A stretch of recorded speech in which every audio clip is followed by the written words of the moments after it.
Greenway, which covers this local area. Now, I've spoken with Michelle on a number of occasions about the issue of religious freedom since about July last year. And to give credit where it is due, I can only sing Michelle's praises as I reflect upon our interactions.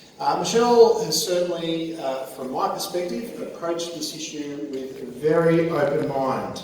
And she has taken the initiative to give me opportunities to express my concerns on these matters to high-level figures within her party, including the Shadow Attorney General, Mark Dreyfus. In early September, Michelle was outspoken in articles that appeared in the Australian and Sydney Morning Herald newspapers about the need for her party to take seriously the concerns of religious people on matters such as religious freedom. Tonight, Michelle will speak about the feedback that she has been receiving from religious people about this issue, as well as outline ways in which we as constituents can be engaged in the democratic process to help protect religious freedom. So would you please welcome Michelle Rowland.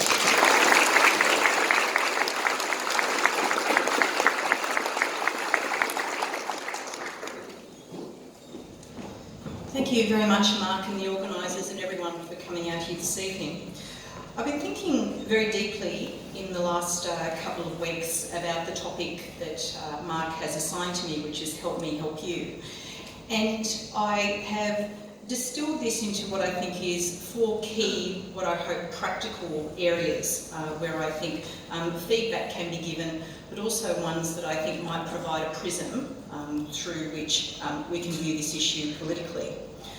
I want to start by putting on the record very clearly where I stand, and that is that I support a positive right of religious freedom to be enshrined in legislation.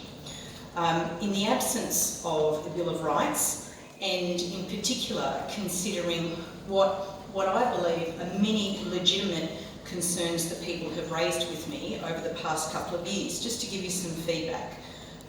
People have told me that they have lived their lives the same way forever, and now they feel isolated by what is going on around them. The rise of secularism, not that people think that laws are bad, but that they feel there is a deal. There is supposed to be a deal, a balancing of rights and opportunities.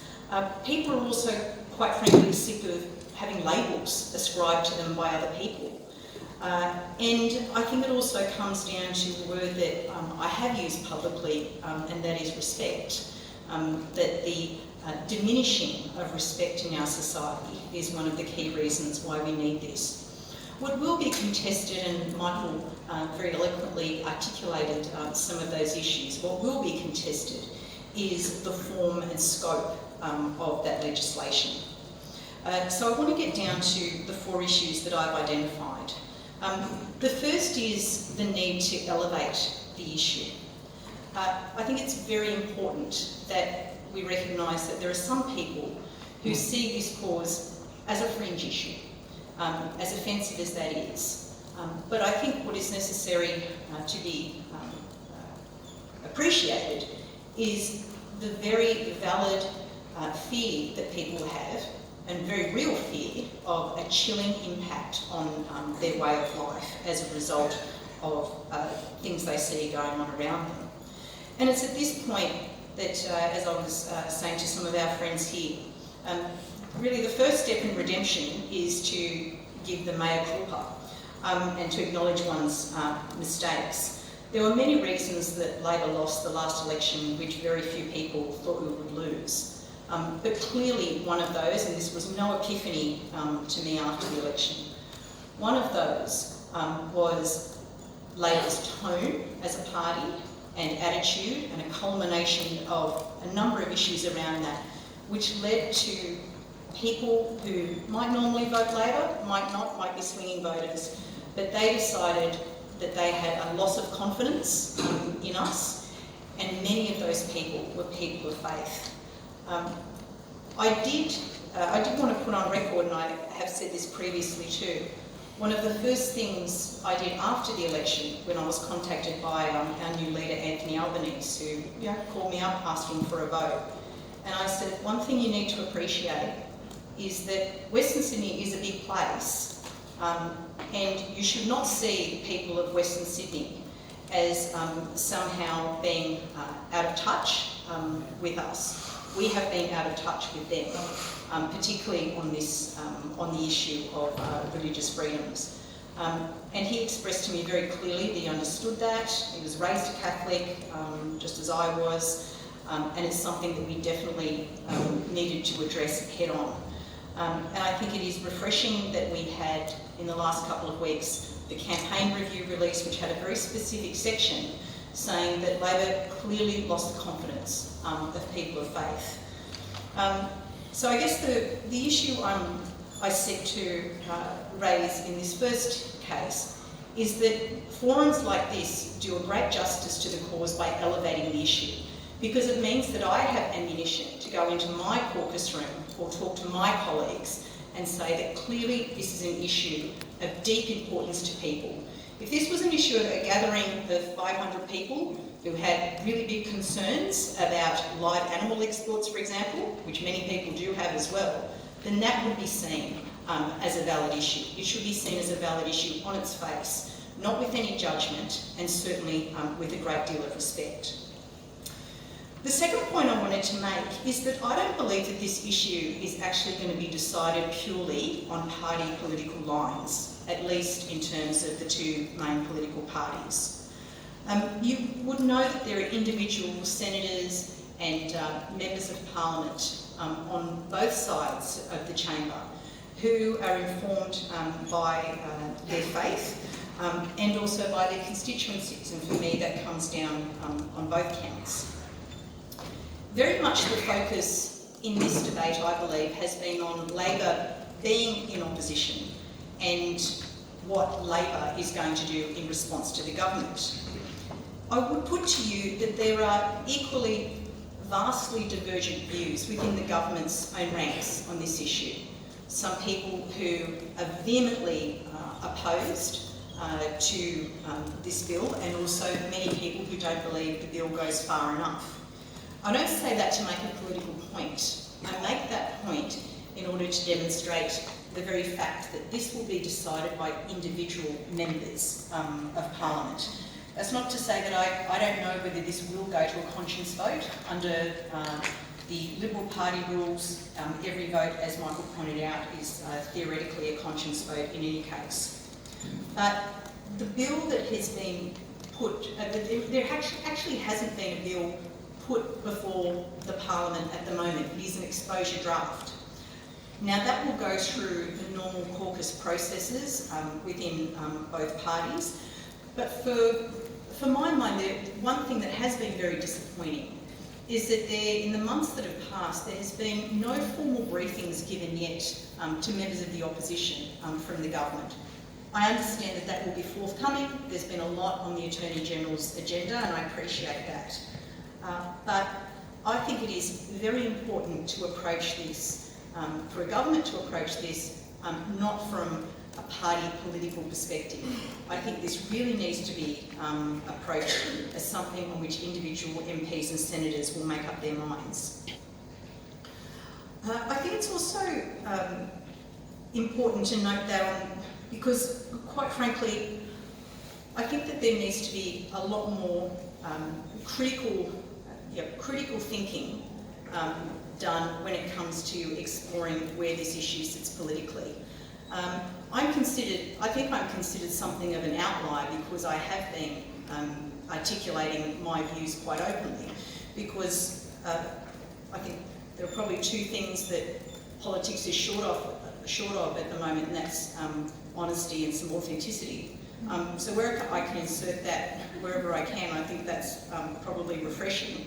I don't say that because I want to hold myself out as alone in that, but I want the media doesn't always portray this in a way in which it can be critically examined by the public. So that's the second point. This is unlikely to be decided on party lines. The third point I wanted to make is understanding the political opportunities as well as limitations. Now, over the past 3 years, where it was essentially a hung parliament in terms of the Senate and the numbers in the House of Representatives, Labor was very much seen as a party that could effect change, that could use the numbers or the crossbench in order to change laws, to bring about amendments to laws. That simply doesn't happen in this parliament. The makeup of the Senate and the House of Representatives is very different. So quite a few constituencies are finding it hard to process that, to understand that we can't fix, you might have a grievance, but we can't fix everything. But that's not to say that Labor in opposition and individual members are powerless. There will be different decision-making points in this process. It just won't be the same as the last 3 years. Now, the other thing you might be aware of is there's actually only 2 more sitting weeks left for this parliamentary term. That's a very short space of time in which a bill can be introduced, amended, go through its committee process and pass both houses of parliament. So the prospect of that happening this year is actually very remote. It would be remote for any significant piece of legislation. But what I would encourage you to do is, for those of you who don't live in the area, and I'll be staying back a bit afterwards, for those of you who don't live in the area, to contact your local MPs or senators as well. Because there are numerous occasions where I've had colleagues who've told me that a well-articulated point of view for 1 or 2 constituents on a contentious issue has really made the difference to them.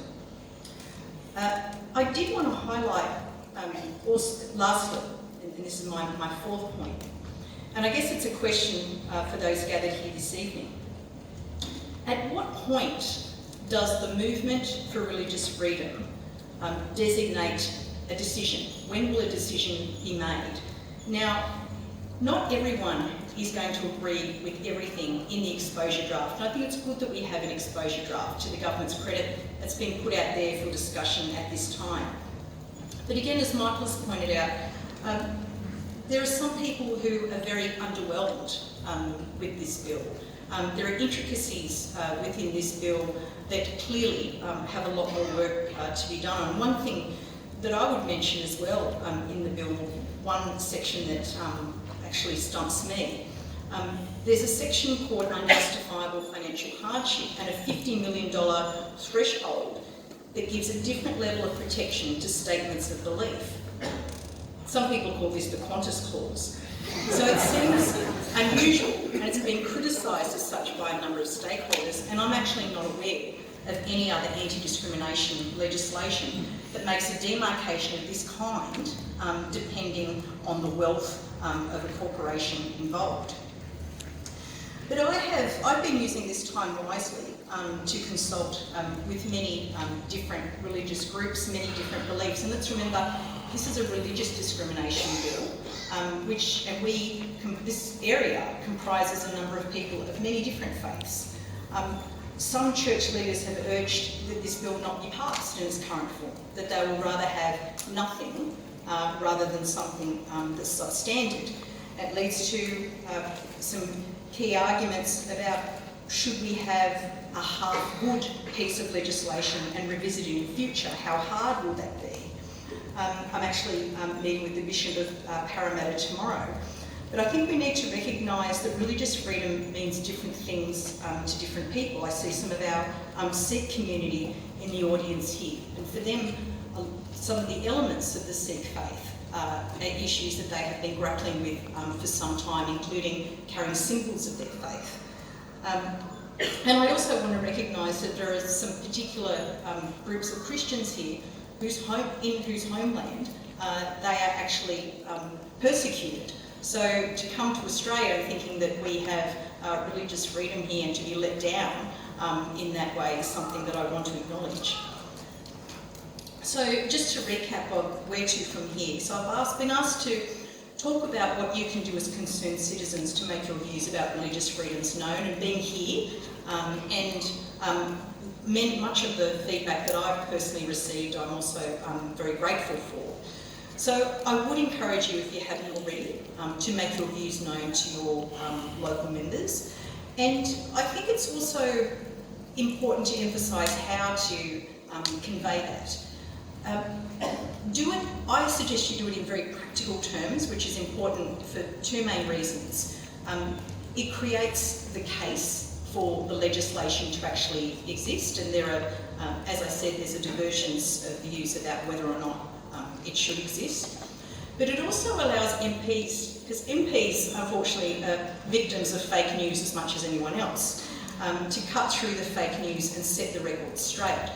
There are some individuals who thought the legislation did certain things because of false information circulated by some other individuals or groups. So I think it's very important to have those discussions about what it does and does not do. So I do want to emphasise that the government has said that it's going to be introduced in the final sitting fortnight. We haven't seen the bill, so there actually, as I said, there's no official party position. I've made my view known on the need to have a bill, and we'll work through that process through our shadow cabinet and our caucus. As I said, no one is 100% happy with the exposure draft, but on the other hand, to be fair to the government, that's one of the benefits of an exposure draft, because it gives us the opportunity to engage rather than telling people what to think. It gives politicians time to listen. So, in conclusion, what does the draft do? Well, it prohibits discrimination on the basis of religious activity in most areas of public life, and I would say that that core part would not be controversial. I think there's broad support to prevent discrimination. But the contention comes, as Michael highlighted, with the potential conflict with other rights and obligations. I think it's important to identify and discuss those contested elements. Now, one of the key questions is, can Parliament solve all of this? Can Parliament solve these problems? It's very hard to answer that, so I step back and approach that from another angle. Firstly, we haven't tried yet, and secondly, what is the counterfactual? And the counterfactual for me, doing nothing, is not an option. One of the other options is to have a piece of legislation where we let the cards fall, we see what courts and tribunals decide.